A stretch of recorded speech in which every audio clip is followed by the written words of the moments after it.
All right, thanks for tuning in, everybody. I got a great guest on the show. I got a great guest on the show today. His name is Terry. Fun fact about Terry: about 22 years ago, he ended up getting into a car accident, flew through the windshield at about 60 kilometers an hour, 60 miles an hour. 60 miles an hour, and lived to tell about it. Right, so Yeah. pretty lucky that you're here today. Yeah. Before we get started, you want to give a shout out to anybody? No. Just the people you're trying to get clean, it's possible. If you want to change, you can change. Yeah, 100%. Yeah. Awesome. Way I start every episode off is, what's one thing you're grateful for today and why? I'm grateful for self-respect. I'm grateful for the family that I have because I always wanted to have my own family. And I got grandkids. I got 7 grandkids and 5 kids. We have the Barthy bunch. The Barthy Bunch. That's funny. I know. That's funny. That's awesome. Yeah. So you want to share with us childhood upbringing, what that was like? You know, what was your household like? I grew up in a family of 6 kids. My dad is a German guy from Germany, was in the war. He left, I think he was a teenager, but I talked to him a little while ago, his dream was to get one of the black Nazi uniforms, okay? So you can imagine what his upbringing was like. He grew up with an alcoholic mother. She fell down the stairs and died, so he had a stepmom.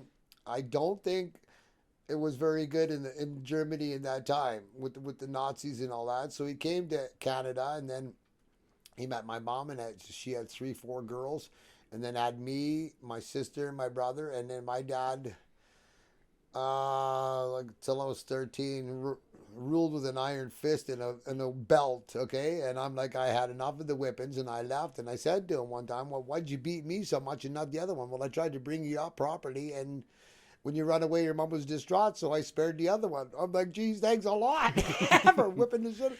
Anyway, I forgive him. I went and did my aftercare, because they tell you to do your aftercare, and it wasn't until I'm like, okay, you know what, I need to listen to the suggestions these people are telling me, the Henwood counselors, the people in the rooms and all that. They tell you these suggestions, and they used to be must. They tell you these suggestions, so I went and did the aftercare. I got time off of work, and they paid for this psych. Oh, let's go talk to her, right? And it was good, because I found out who I am. My name is Terry. That's not who the person I am. Mm-hmm. The guy, this fancy spider sports card. That's not who I am. That's glitter. That's the bling. That's the gifts, the bling gifts, right? Never mind the spiritual and the self-worth gifts. And then so 13, 14, I ran away. I had enough of the life there, but that's when I started, because I grew up with him. I'll give you. I buried my feelings. Okay, you want to cry? Men didn't cry back then, and there's still some that don't cry. You're not allowed to feel. You're not allowed to have your feelings. So the feelings were beat into me for years. And when I went to rehab when I was 28, they're like, "Oh, it's okay to cry." I'm like, "Good luck on that." I had these feelings beat into me for years, and then I didn't cry till I left. And I actually let the emotions out. Now it's okay to feel. Mm-hmm. Okay, like it's okay to feel your emotions. So anyway, like I said, 13, 14, I run away, and I left it when I was about 16, and my mom passed away at 60, and I was still I quit drinking at 28 the first time. I made it 6 years, but I quit going to meetings, quit talking to the sponsor, and then my brain, maybe I can control it. If I can't beat her, I'll just joint it. That doesn't work for me. I'm going to interrupt you here real quick. Yeah. How old were you when you started drinking or drugging? What was your introduction like? Well, 10, 12, 13 years old. Yeah, with friends or your parents? Well, not with the parents. Basically, you go get the old man a beer and you'd have a sip off of it. It was like almost they encouraged it, the cigarettes, the beer, you know what I mean? Yeah. But I started when we moved it from Shore Park to Edmonton. I went to Strathern. I met in with other people, and that's when I started doing drugs. You know, whether it be inhalants or whatever, the smoke, whatever, it doesn't matter. I started doing drugs to mask the emotions. Mm-hmm. And when I went to the psychiatrist, she told me I used the drugs as a band-aid for my emotions, because I didn't know how to deal with the emotions. And I think that's a lot of us that are in the program. We don't know how to deal with emotions. I didn't know how to deal with the emotions. I didn't know how to deal with the pain and everything. And then, like my father, he was a hard German. So to get attention from him, I would be bad. Mm-hmm. So that I would get attention. It would be negative attention, but I got some attention, Yep. I'd go do bad things and I'd get attention, and then you'd get whippings or whatever, and then I go, oh, that's love. That's not love either, right? I was all screwed up in the head, so I went and see the psychologist, and she told me, you're a normal person. But she blamed my mother because my mother let it happen. My mother had lots of kids, so like my sister said, well, what's she supposed to do? Run away with these kids? So my dad raised as best we could, and I was supposed to give him up here because I say something to him. He's going to tell me, I did the best I could. Yep, makes sense. Yeah. For progression wise here, like starting drinking 12, 13, 14, what was the progression like? How, and at what point did you think, maybe I might have a problem?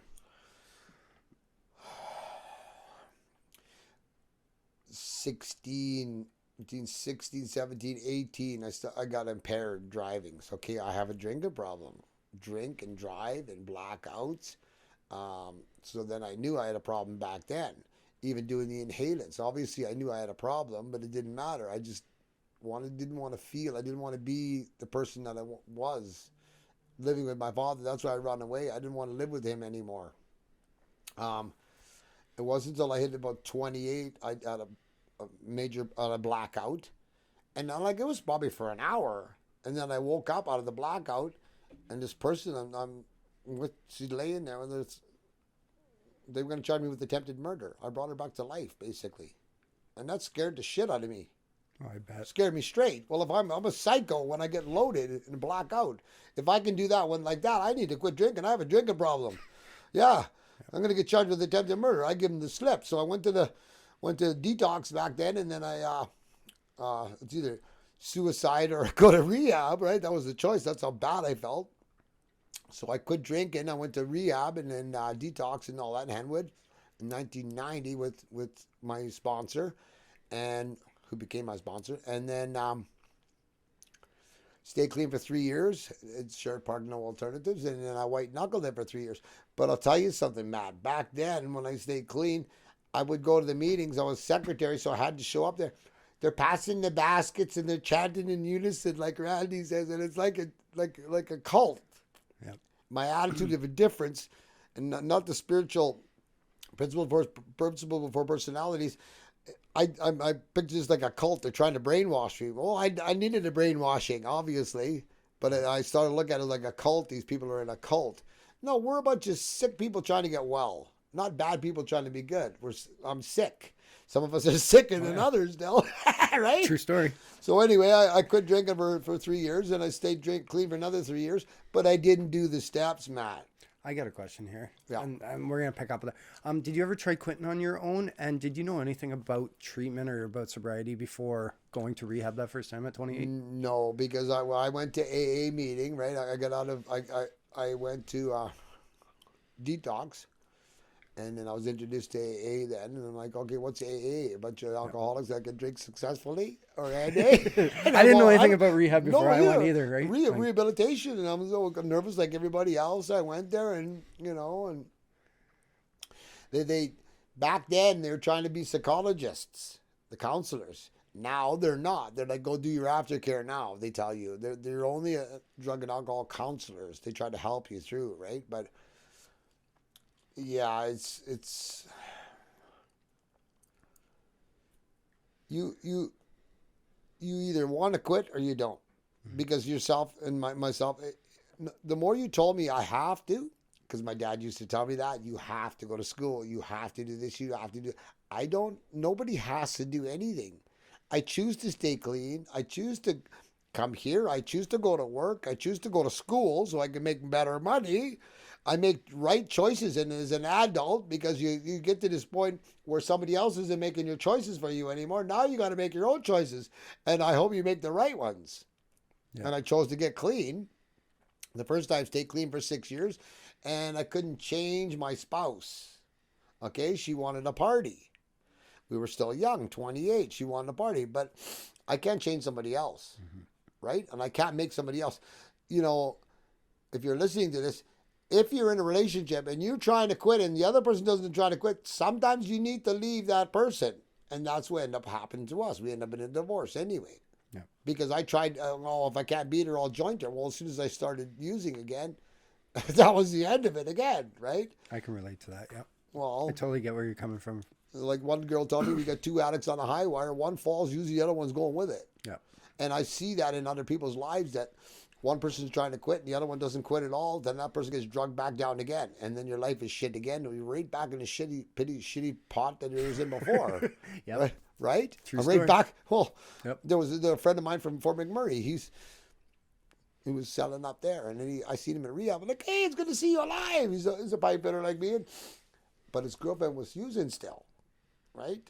Yeah. And I loaned him $100. I got no money. I got my credit card. I give him $100. Last I seen him, he was going into the Clareview Walmart. That's the last I seen him. There goes my $100. Funny how that works, eh? Well, you know what, Ron? I don't care about the $100. So let's say come back and see you're alive, because we lost lots. Like, Yeah. my good friend Derek. It was my best friend, and you just didn't get it, man. Yeah, it's sad. It's sad. Mm-hmm. So 3 to 6 years. Well, you said you struggled the first 3 years, stayed clean for 6. Yeah. That was at 28, so that takes you, what, 34?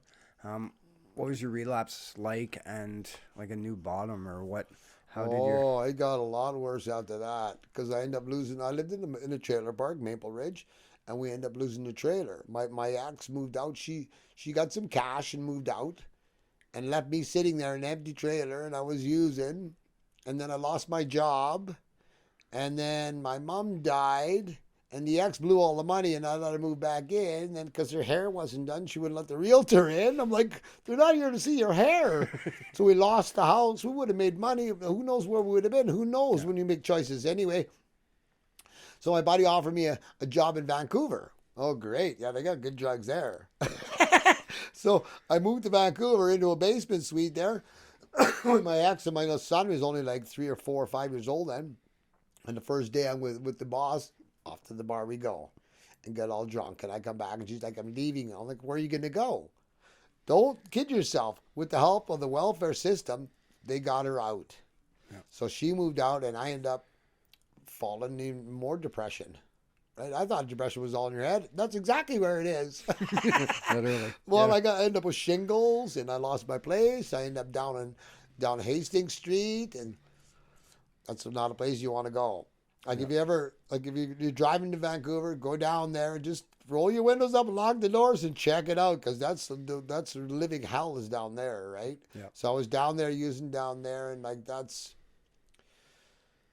so everything went downhill, and my uncle started me in the plumbing trade. He was dying, so I'm like, okay, I'm out of here. You know, I thought I was mad at God, my higher power, excuse me, and he's killing everybody around me. You know, and take me then. No, you're not getting out of here that easy. I'm still here. Yeah. What's your clean date today? January 15th, 2018? No, 2008.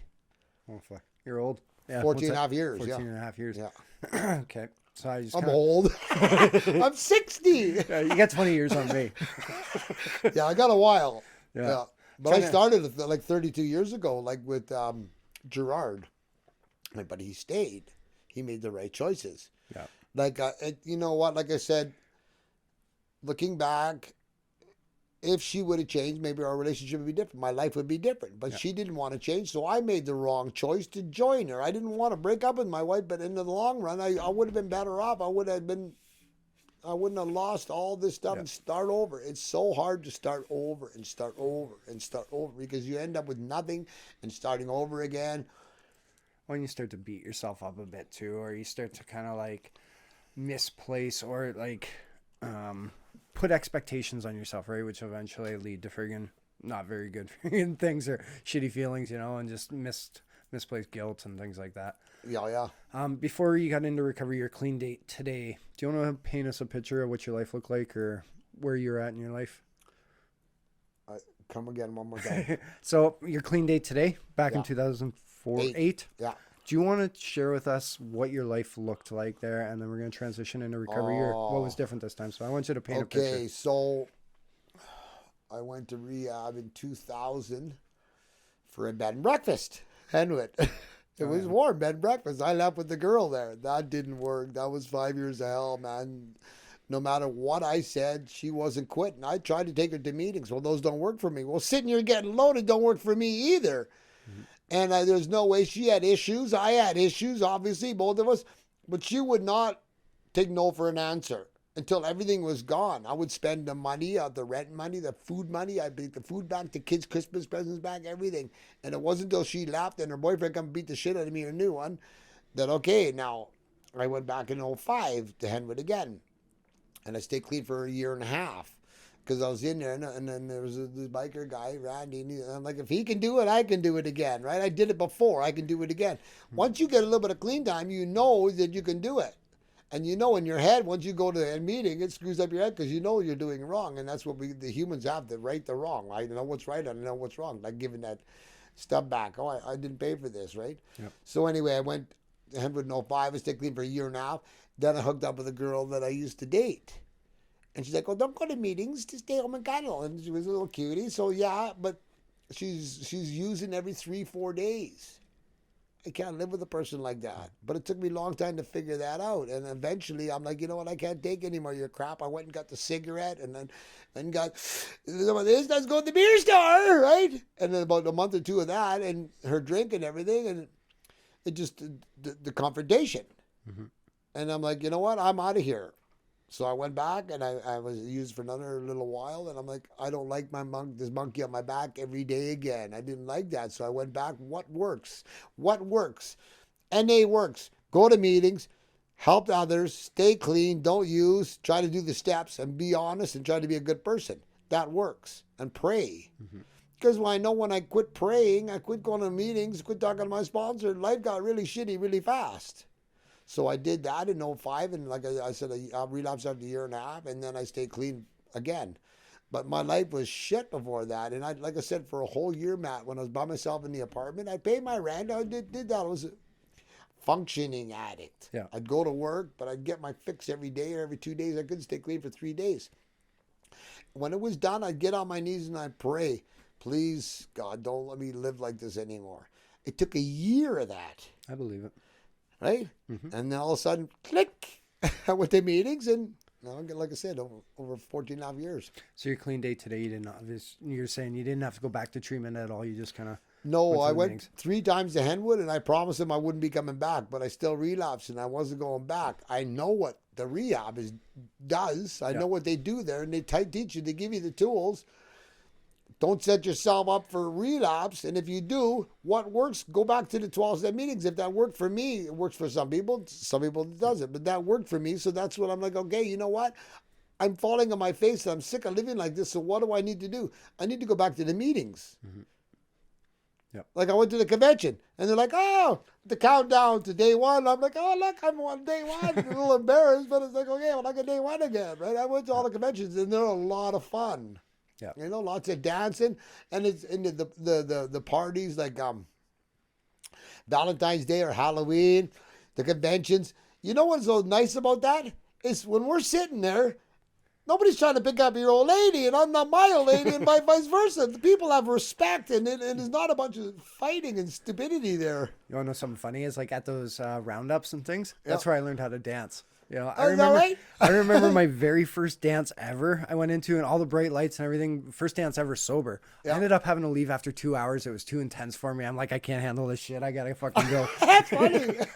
yeah. I just couldn't handle it. But you know what? It's stepping out of my comfort zone, right? I had to do something different. Yeah. That first year, then, what was your motivator to stay clean or do something different this time? Like, what was different or what changed that made you stay on the right path or stay connected? Because I didn't like feeling the way after I used. I didn't like that feeling anymore. Just dirty grunge and low self-esteem, low self-worth, right? And it's, I'd go to work after 2-3 days use, and it's like I'm standing there. I got my heart out, a couple on, and all of a sudden everything goes black, and I open my eyes, and I'm still standing there. I'm like, oh, I could have passed out and get a valve stem in the forehead. You know what I mean? Yep. I didn't want to go back to have nothing again. And then I really, when I hit, unfortunately, I hit 45, I think it was, and I realized, listen, I'm getting old. I don't have so much time. We only have so much time, and you can't get more time. You get more money, but I couldn't get any more time. I need to build something for myself when I get old to lay my old head, and I don't want it to be the George Spady or the Herb Jameson of the plastic beds. Yep. So that's why I changed, and I'm like, you know what?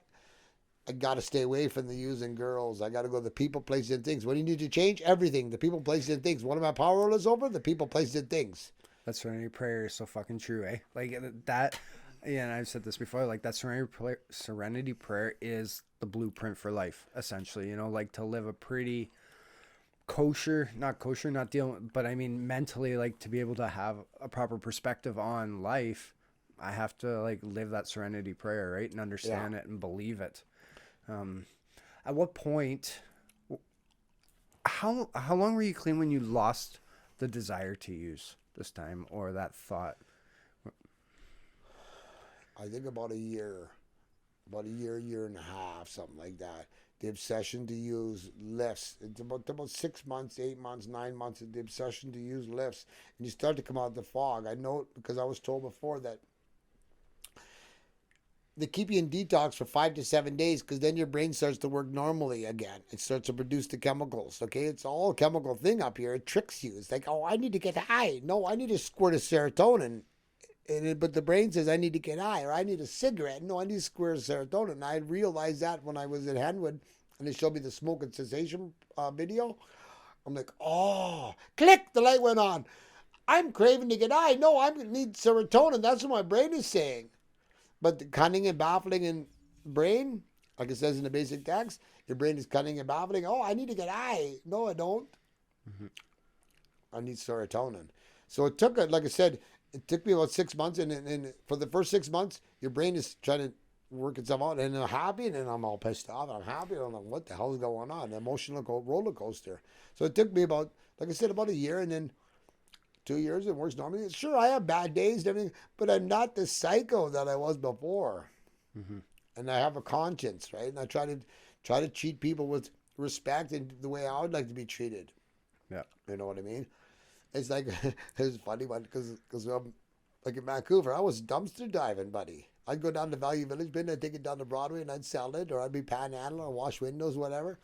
And there's one guy's like, spare change? I said, listen to me. I said, listen, what sounds better?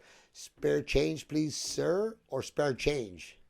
You say spare change, please, sir. You give the guy some respect. He's giving you the money that he earned. Yeah. And if you get more money, you get more drugs. It makes more sense. But at least I have more respect. Like maybe that's been my upbringing, manners and respect and all that. But give the guy some respect. You're begging money for money. Yeah. Being down, like, haven't been down this road before. What were some goals that you were setting, like, this time around? What were goals that you set and accomplished? I always been a plumber. I'm doing side jobs and everything, but I wanted to get my own company, work for myself, and succeed at that. I succeed, like my friend Ron said. You didn't fail. You didn't get to the level that you want, but I succeed. I pay my own bills, do my own company, which is good. And self-worth. And honesty and a family. I wanted a family, like my big family, and I have a beautiful wife and I have kids and they respect me and vice versa. And honesty, and I can look at somebody in the eyes. And the funny thing is, I look at somebody like, not oh, chewing their lip off. Yeah. Well, yeah, and I'm like, and then this is the guy I work for. I'm like, you too? Yeah. I respected him, but it was like, and that's an involuntary reaction. I didn't know that. A medical guy told me that. When they're going, that's involuntary. Your brain does that. You don't know you're doing it. Yeah. And people don't, like, that's why maybe, and like I said, in the oil industry, I was talking to quite a few different people. There's a lot of drugs that are hidden in there. People are using, whether it be pills or smoking or booze or whatever. All drugs is drugs is drug. But unless you're in there with them, you're not in the clique, right? Unfortunately. But like I said, Matt, my life is way better. I have a life worth living now. Mm-hmm. And I'm grateful every day I get up. I'm grateful for another day to live. I hit 60, man. I never thought I'd make it to 60. I never thought I'd make it to 30. Yeah. And we lost lots of soldiers along the way. I'm grateful that I wake up every day and have another day to live. Maybe I can make a few dollars. I'll never be rich unless I win the lottery, but I'm grateful for my home, a nice warm bed, my bed, not the Herb Jameson and relapsing and somebody stealing your stuff every day. I'm grateful for that. And that's what I like I'm great. What's your gratitude? I'm grateful to have a family that loves me, and I love my grandkids, and grateful I can work for myself. No, that's why I love starting off every episode with that. You know, like sharing that one thing of gratitude, right? Because that I need to be grateful for the things that I have today. You know, and Exactly. you know, what goals are you working on today? Um, I did the steps. Okay, the first time I was clean for 6 years, I never did the steps. Okay, it took me 7 years, but I did the steps. My goal is to do another set of steps. It's another 7 years, so it's time to do another set of steps. Dig in there, clean some more of the garbage out, Yeah. and I learned that and get all the garbage out, and then you don't have nothing to be remorseful for. And just try and uh, live a decent life for whatever I have left. My mom passed away at 60. My dad just died December 13th at 88. So where am I in that time clock? I don't take nothing for granted, especially every day. Every day above the dirt is another good day. I can still move. Well, I told you, I got shot out the window 60 miles an hour. I didn't die. I'm not crippled. I can still work. Down Hastings Street, I never got killed. But when I was using down there, it was melting my brain. I would stutter. It was doing me in. I'm like, holy shit, I'm stuttering. I'm going stupid from this dope. But I did a bunch of fish oil pills, and now it either changed or whatever, but now I don't stutter. I'm hyper like Brian there. Lots of energy, right? Oh, Lots of energy. yeah. But, my goals are to be just keep paying my bills and get out of debt so I can retire, semi-retire, and just do jobs on the side. Like before when I was younger, it was chasing the money all the time. Chasing the money, and when it doesn't matter, like my buddy Trevor said, all the overtime and everything you did you really get any further ahead?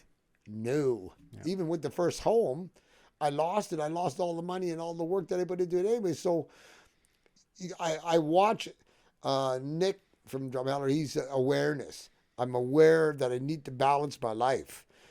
I need to have time with my kids and my grandkids and my family. I can't, work 7 or 8 days a week anymore because that's not balanced. That becomes addicted to workaholic. And that's what I was the first 6 years. I turned into a workaholic. Yeah. You got to be, my goals is to be aware.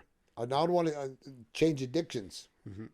And a lot of people don't understand when they first come to NA. Oh, it's all about drugs. No, it's not. Okay, yeah. Let me ask you that question. What's the biggest myth since getting sober that you've debunked or whatever? It's not all about the drugs. You take the drugs away, and I still got all the problems. I got the psychological problems up here, and a lot of people don't do that. I didn't do that for the first 3 times I went to Henwood. And, the third time I went to Henwood, then I decided, okay, maybe I should do what they tell me. They've seen thousands and thousands of people go through Henwood. Mm-hmm. And you didn't realize that until I'm like, okay, I've been coming to this room for 13 years. Every week for 13 years. I think I missed 5 or 6 meetings in 13 years. That's how many people I met. 100, 150 people every time and whatever. How many new people? Thousands and thousands of people. So these people see thousands and thousands of people. They know what we need to do to keep clean, to get clean and stay clean. That's why they give you the tools. Do the aftercare, right? Then I can it helps me to repair the damage, yep. that when I grew up. It helps me realize who I am. I'm a decent person. I have compassion. I have empathy. I learned that from my sponsor. And, yeah. I got the one lady crying, my water's leaking. And then I go there the next day, I got no money. I'm like, well, what do you want me to do? I'm not working for free. Yeah. Your crocodile tears ain't going to get the job done for free. When you get some money, call me, right? Or maybe you're not the guy for the job. Or maybe you're not the customer for the job because you got no money. Fair enough. I got a question here. And this one I like to really ask a lot of the guests too is, do you have any mentors or role models in your life, and in what areas?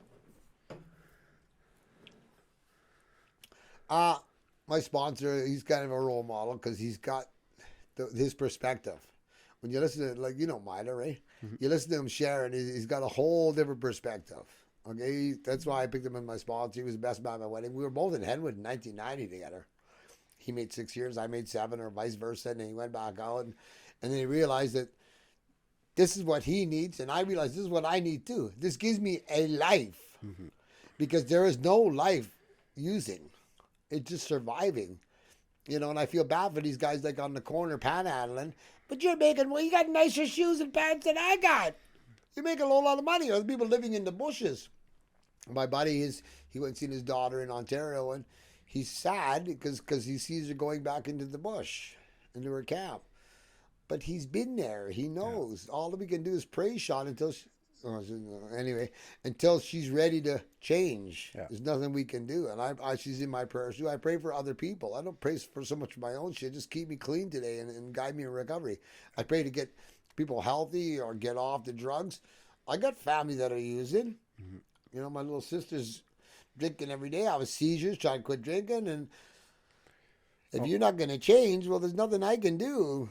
Yeah, we Love just you, have right? to. We have to be that example. That's it, right? And just show that Exactly. it works, right? Yeah, well, if we stay the example, Yeah. if we stay the example and stay clean, like my son, I took him down to Hastings Street, and that was not good either. Look after this kid for a minute. That was not good. That was stupid, right? See, But my son see me, he's like, "Oh, Dad, now the tables are turned. Now you're the good one, and Mom's not so good." And I see her struggling too. But I like going down to Hastings. Whenever I go to Vancouver, I make a point of going down there just as like, just to remind me where the fuck I could be, you know? Like Oh, yeah. where it can take me, you know, it's not getting any better. You know, it's just a good reminder of the potential, right? Nobody there voluntarily woke up or, you know what, there was no life goal to be down on that street. No, you know, nobody no, planned to be down there. Like, no. you know? And it's such a scary place. And the funny thing, Matt, is when I'm down there, I don't see myself down there. Yeah. It's the selfishness of the disease. It's self, right? I didn't see myself down there. All I'm just like Jones or getting high or trying to find places to hide and get more drugs. Finding ways to get more, right? What was one of the hardest parts? What was one of the hardest areas of your recovery that you had to work on? I guess that, yeah. Does that make sense? I think the steps. Yeah. Yeah. Because I'm hyper and I don't like to sit down and read. I'm like if I can sit down for 5 minutes. You got me in for 5 minutes. It's to put the effort in. But like when one gentleman was sharing the other night, you get out what you put in. It's no different than my company and everything else. The effort I put in, I get out. Like I did service, like for Henwood, I was the treasurer, then I was the chairperson, the secretary, literature, whatever I need to do to make it work. Why? Because I don't want to relapse. Mm-hmm. I don't like that shitty. Go downtown and go look at the guys downtown. And do you want to go back to that place? No, thank you. Yeah. So today I make the right choice. JFT, just for today, I make the right choice, right? I like the, you know, with the JFT though, but if you take the last letter of each word, it spells try. Yeah. Oh, yeah, cool. Yeah. That's my favorite key tag, to be honest with you. I carried the white one around like I had friggin' years, and I would carry the white one because at the end of the day, it's strictly just for today. It is. That's it. Yeah, because, hey, I could have a stroke tonight and die tomorrow or die in my sleep. And that's the best, like I shared at John's funeral. He passed away in his sleep. That's the best bet we got, is to pass away in our sleep. And not, I worked for one guy and he got stage 4 cancer and he jumped off the bridge. He didn't want his family to see him suffering. Well, when you're using and down on the street, like my little sister, I will see you're suffering. Yeah. I see you're suffering and it hurts me. It makes me angry. Like, get it together. You've been drinking for 45 years. Like, I see you suffering, but what can I do? And nobody can make you change until I wanted to change. Yeah. And I got sick and tired of being sick and tired and broken and feel like grunging. And you think nobody knows? Everybody knows. It's funny because it's true. That gift of desperation too, right? Like when you're desperate, you become willing, right? Well, yeah, exactly. How hard was it for you to develop a higher power or God in your life today? It wasn't really. I went to church a little bit. It was, you have to go to church, right? So I believed in a positive energy, higher power. I believe some spiritual. And in the ways I explain it is, when I send you a text message, did you see it coming? No. Well, gravity, did you see it coming when I flew out the window 60 miles an hour? It works really good. Go jump off a bridge and see how that works. Or drop your NA book on the floor. We used to do that on Thursdays. Gravity, see how good it works? Yeah. Electricity, you can't see it all the time, but it works really good too. And the program of recovery, when I go to the meetings, I feel a positive energy. And then when you leave, I felt all better, spiritually lifted. Because I believe we've got something inside of us. Yeah. Whether it be a soul, a spirit, or whatever, there's something inside of us that makes the right and the wrong choices, and I know it's right or wrong. And there's evil. Okay, I've been on Hastings Street. I've done some stuff in Vancouver, and there's evil in the world. Okay, if there's evil, there's got to be good. If there's day, there's night. There's black, there's white. If there's evil, there's the devil. If there's good, there's God, and that's the way I look at it. So Just to praise is something other than more powerful than myself is not that hard. Please help me today. That's what I said. I got on, because I had in my bedroom, I had pictures of animals and I had a picture of Jesus Christ in there and all that. At the end of that year, that was the only picture left in there was the picture of Jesus. Oh, I took all the other pictures on subconsciously, all the other pictures on except for that one. And after a year of praying on my knees, after using all that, that was the only one left. I'm like, click. Yeah. Because I wake up in the morning after you, not wake up, and I go to sleep, and it's like, oh, grunged out, and then the bedroom's a mess, and no money, and it's not worth this shit. Yeah. Want to die, but don't really want to die. We don't really want to die. No. I agree with that one. You know, I don't want to not die. that you don't want. Yeah, you know, like I wanted to, but I was too scared to. You know, like I just didn't want to live the way I was living. Right. So Exactly the point. I didn't want to live the way I was living either. You know, going down to Hastings Street, and I'd get stuck down there overnight. And there's nowhere you want to be overnight because the buses would quit at 3:00. And then if you don't get out of there, you're stuck in there and overnight in the alleys. And you don't want to be in the alleys overnight. I'm lucky I made it out of there. 90% of the people die there. yeah. Me and myself, and there's a few other members of the program that I know, they'll tell you they were down there too and they made it out. Yeah. Good for you. Something pulled you out of the abyss, the pits of hell, because that's, It is. It's you know, whether it be downtown here or downtown there. If like I say, when I go to the meetings, I share from the heart and some from the basic text and one's experience. But we're the lucky ones. You are the lucky ones. You made the right choice to be here. You've been given a gift now. Don't waste it. And when you get out of here, stay clean till midnight. Okay, you made it another day. And do the same thing tomorrow, and then another day, and another day. Before you know it, you got 30 days. Holy shit, I stayed clean for 30 days. I couldn't do it for 3 days. Yeah, I like to say you earned it, right? Because you've earned it. You know, it's not given to us. Like we have to work for it every 24 hours. We have to make the right choices. We have to put one foot in front of the other, and we have to do something every fucking day for our recovery. You know, to keep us moving in the right direction. Right. Yeah. And try and help others and tell the truth or try to. It's not easy, man. It's not. It takes practice. Everything I did sober was fucking new. Like everything I did, I had to learn. You know, I had no life skills. You know, like I knew how to survive, but I didn't have any like life skills to operate in the real world. No. You know? The street skills, that's what I'd call them, street skills. Yeah. Because the only one person ever screwed me around on the street. Other than that, I could tell whether you're lying or you're not lying. You're trying to scam me, whatever. There's street skills. Yeah. But like you said, life skills. And when I got clean the first time, I went back to school because I figured it out. I'm not making no money. I make shit money unless I go back to school and get an education. So I end up with 4 or 5 trade tickets. A welder, plumber, gas fitter, steam fitter, pipe fitter. I went and did rigging courses, a job steward, all these other courses, because knowledge is money. No, you're going to succeed if you can make more money. You're going to have a better life. Yeah. I got a couple more questions here for you. Okay. 14 years in. Talk about relapse prevention. People, places, and things. Stay away from the people that are using. Stay away from the places, especially when you're new. I can go to the bar and have an orange juice, not a virgin Caesar. What do they call it now? A virgin anything? Virgin screwdriver. I forget what they call it, but I have orange juice and 7-Up. Yeah, virgin If you Cokes. go, like when I went to rehab, they gave you the tools. So if you're going to go to the bar with the mates after work, make sure you pick up your own pop. Go to the table, because then, oh, come on, you can have one. I had a sponsor like that. He was actually coming to Henwood with me. He had 3 years. He went to the Airways with the boys after work. Before you know it, he spent the money for the 7th money I give him for books. And then I didn't see him for years. Then I seen him come back to Henwood again, and then I didn't see him again anymore after that. It doesn't mean because I relapsed that I'm going to be able to come back or that I want to come back, right? And relapse prevention, the people, places, and things. Stay away from the people. Don't hang around the crackers. You're going to get loaded. Eventually, the brain's going to say, I can control it again. Yep. The places. Stay away from the places. And the things. Get rid of the things. For years, buddy, you think that pot washer, that Brillo man didn't give me triggers?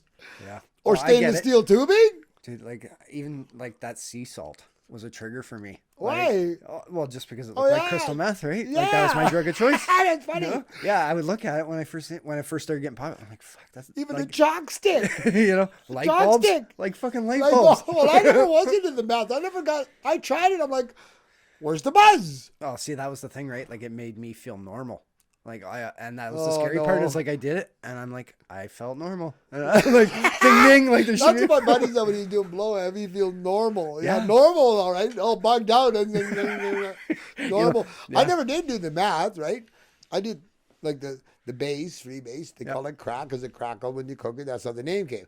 Yep. But I tried the math. I'm like, where's the buzz? I'm not going to pay for this. I want something like, You know what's funny? hair standing straight back, speed, right? I like speed, dude. Wow, I want something for my money. See, and I'm that's gonna what I do thought the this first time crap. too. That was my first experience. I laid in bed. I remember the very first time I did it. It was 2 a.m, laying at the alarm clock. I'm like, why do people pay for this? I don't understand. What's the high? And that's what I mean when I say I felt normal. Like I don't get it. Like everything. I feel normal. And I don't know why they pay for that, because the cravings, I guess, eh? Yeah. Yeah. Well, it's just it just makes time fly. But one more question then here. Well, one more unless I think of another one. Any life mottos? What do you mean? I like little ones. Like one that's been rolling around with me is like fear is the edge of your comfort zone, and on the other side of it is growth. Or one day at a time, just for today, things like that. You know, even little life mottos. Well, I really like the one day at a time, Matt. And then I live by that too, because like I said, I made it to 60. I never thought so in 2000, I got shot out the window 60 miles an hour. I didn't die. The buddy, we were partying for 3 days, okay? And I told him to sleep. He didn't sleep. So I said, well, I'll drive from grasslands. You wake me up. I kicked my shoes off. I was in the back of the Jeep. He rolled the Jeep, hit a tree, and I went shooting out the window. Woke up face down in the dirt. My arm hurt. I broke my back. My head bashed in. My whole left side bashed in. I didn't die, and I could still live, and I could still come and carry the message and help other people. Then in 2003, I got pneumonia pleurisy. My lungs shut down, and I got pneumonia pleurisy. I lost 25 pounds. I was 113 pounds. That's when I first met Wendy and Matt at the Rising Sun Club. I went there in a wheelchair. I had a box hooked up to me. I was like 113 pounds. I'm 150, 160 pounds. Take 50 pounds off. There ain't a lot there. Yeah. Motivation to stay alive, because even these, well, I shouldn't show those ones, but those cigarettes will kill you. So and the way the drugs are now, it doesn't matter what's the booze or the meth or whatever, it's going to kill you quicker. Mm-hmm. Do you want to die quicker? I don't. Yeah. And then that's my motto just for today. I made it to 60 because my mom passed away at 60, and I was really sad. I was mad at my higher power. God, why'd you take her so early? And she told me, she's like, you work like a dog to get your pension and you die. I don't want to be like that. I don't want, like I get my CPP now. Give me my goddamn money. I want to pay off my truck. I'm going to do something with it. Give me my money while I'm still can collect it, because don't know how much time we have. I could live to be 90 like my grandmother. I don't know, but just for today, I stay clean. Just for today, thank you, God. And do another one, and do another one, do another one. Before you know it, like I said, I got a week. I feel starting to feel good, you know.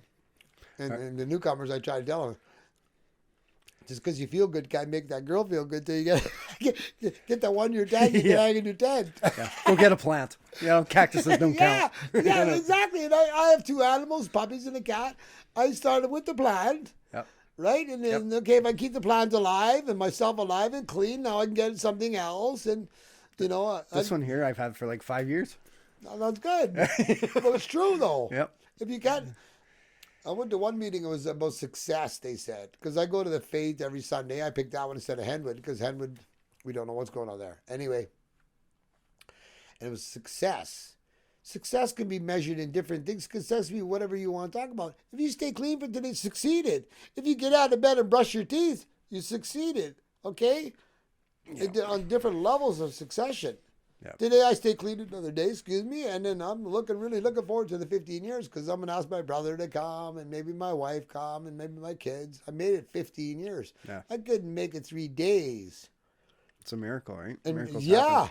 Hey, 78042, what is it? 421-4297. I think that's the detox number. I still got that one in my head. I forgot the dope meters. It took about 10 years to forget his number, man. Yeah, I believe it. And I don't know if it was hooked up anymore, but I was like, oh. We don't want to find out either. Maybe I should call it. No. All right, I got one more question here for you. What's on your bucket list? I don't know. Just survive. Yeah. I don't really have a bucket list. Fair enough. I don't. Just survive and try to be a good person and try not to be too damn bitchy, right? Well, just be grateful. Yeah, try. Be grateful.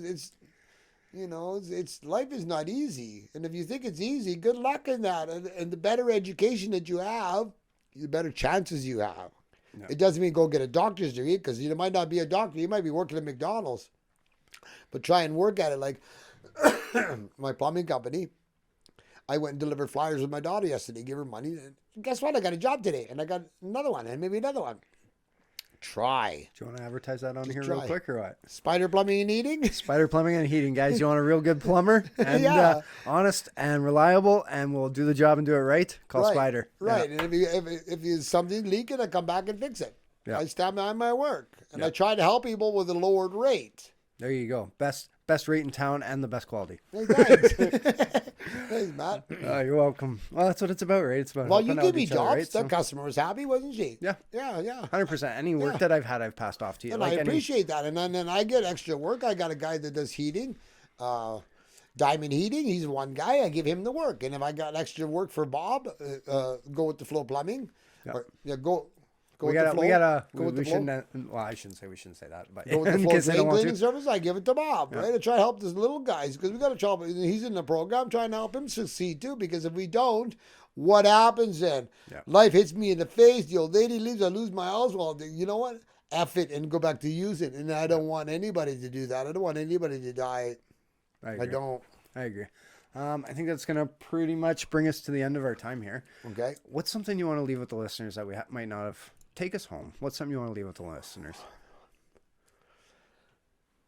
If you're still alive and you're trying, okay, it's not easy, okay? And not like I said, I started with one day just like everybody else has got any time in. It's not easy, but it's worth it. You're worth it, and it's worth it. So you just stay clean one day at a time. Pray for somebody for a higher power, whatever it is, of your understanding to stay clean and to help you. And stay clean one day at a time. And you'll get day after day after day. Before you know it, you'll start to feel good. And don't forget where you came from. Because life gets busy or real and gets busy, gets real busy. And then it's like, oh, I don't need to go to meetings anymore. And then the brain, I did it at least three times. I got over 20-something years if you add it all together clean. And when I don't go to meetings and quit doing the things I'm supposed to, my brain starts to think I can control it again. And we talked about that the other meeting, the faith. Because it's done so much, it's like, oh, okay, well, I can control it again. Cutting and baffling. And don't do it. No, I can't control it. Like I told people, some people can do this, some people can do that. That's your recovery. My recovery, I don't want none of it. No, thank you. I don't do that. Get it away from me. I went to Mexico with the first wife there and my little boy. And I don't know, you call it a tequila fizz. You ever know what that is? No. They take the tequila 7-Up, they shake it up, and then they put it over your hand, and then they put the blanket over, shake your hand. And Buddy finally coming to me trying to put this bottle of tequila. I'm like, finally stood up. I said, Buddy, get the hell away from me. I don't drink, right? Yeah. Don't force it on me. And nobody can make me recover except me. I mean, relapse. Nobody can take your recovery away except yourself. Yeah. Right? So if you're clean today, stay clean for today. Get one day in. And before you know it, you get a week in. Holy smokes, I got 30 days. And some of you, 30 days is a long time, man. 30 days to stay clean and not using drugs. It's a long time when you're using every day. Yeah. And because it's the pattern. It's just no different than the cigarettes. I wake up and smoke cigarettes. When I quit smoking in Henwood, there's the addiction and there's the habit.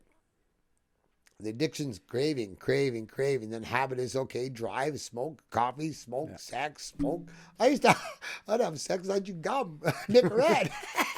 Put it on the headboard, wake up at Henwood, put the gum down. That's funny. You got to break the habit. Yeah. There's two parts of the addiction. And addiction isn't all about drugs. Mm-hmm. There's sex, drugs, rock and roll, speed, gambling, drugs, Yeah. food, work, addiction. It's something that changes my mind. It gets me out of the feelings. It's to get me away from what I'm not supposed to be doing, right? Yeah. I like speed. I like speed.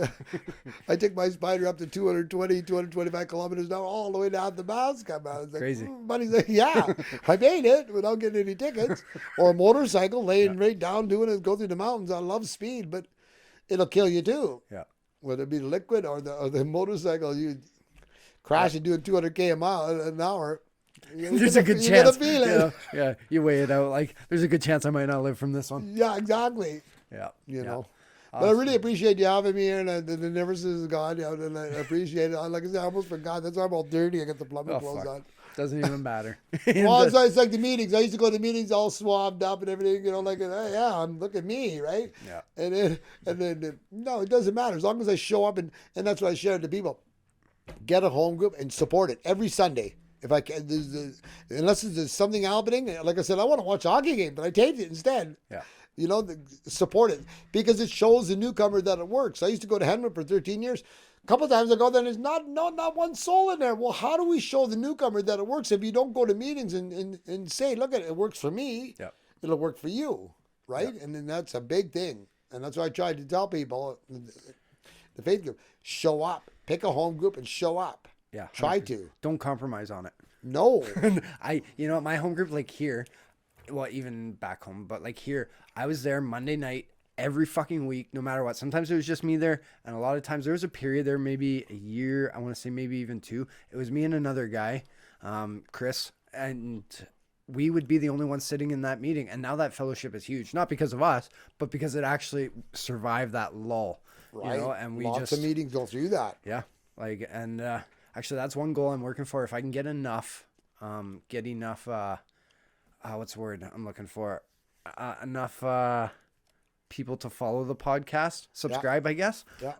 Eventually, one of my goals is to do a live draw once a month and like pay the rent for a group once, like a full year's worth of rent for a group. Nice. Once a month. If I can get enough subscribers, like once it gets to that point where, it gets to that. Good, I can pay for a year's rent for a struggling group. I took over Henwood. There was in 13, 14 years ago. I took over Henwood, and people were misappropriating the funds, giving away basic tax. You're not allowed to do that. We can't afford to do that. You need to pay your rent to be responsible, productive members of society. And then when I took over, the numbers don't add up. Yeah. If you want to give a book away, you buy the book and donate it, right? Yeah. You got to pay your bills first. There's no different in life. This is true. I've had the boot on the door because we didn't pay the rent. You're out. Yeah. I'm going to wrap this up here real quick. Okay. I'm going to turn the video off. off. Thank you for inviting me. Oh, thank you. Guys, thank you for listening to us. Terry, thank you so much for being here. It's been a solid pleasure. Thank you for sharing your truth with us. And I'm going to leave you guys the same way I leave you every episode, and that's make lots of memories, take lots of pics, and show the world your smile. Thanks for sharing. Thanks for tuning in. I'm just going to stop this recording, but I'm going to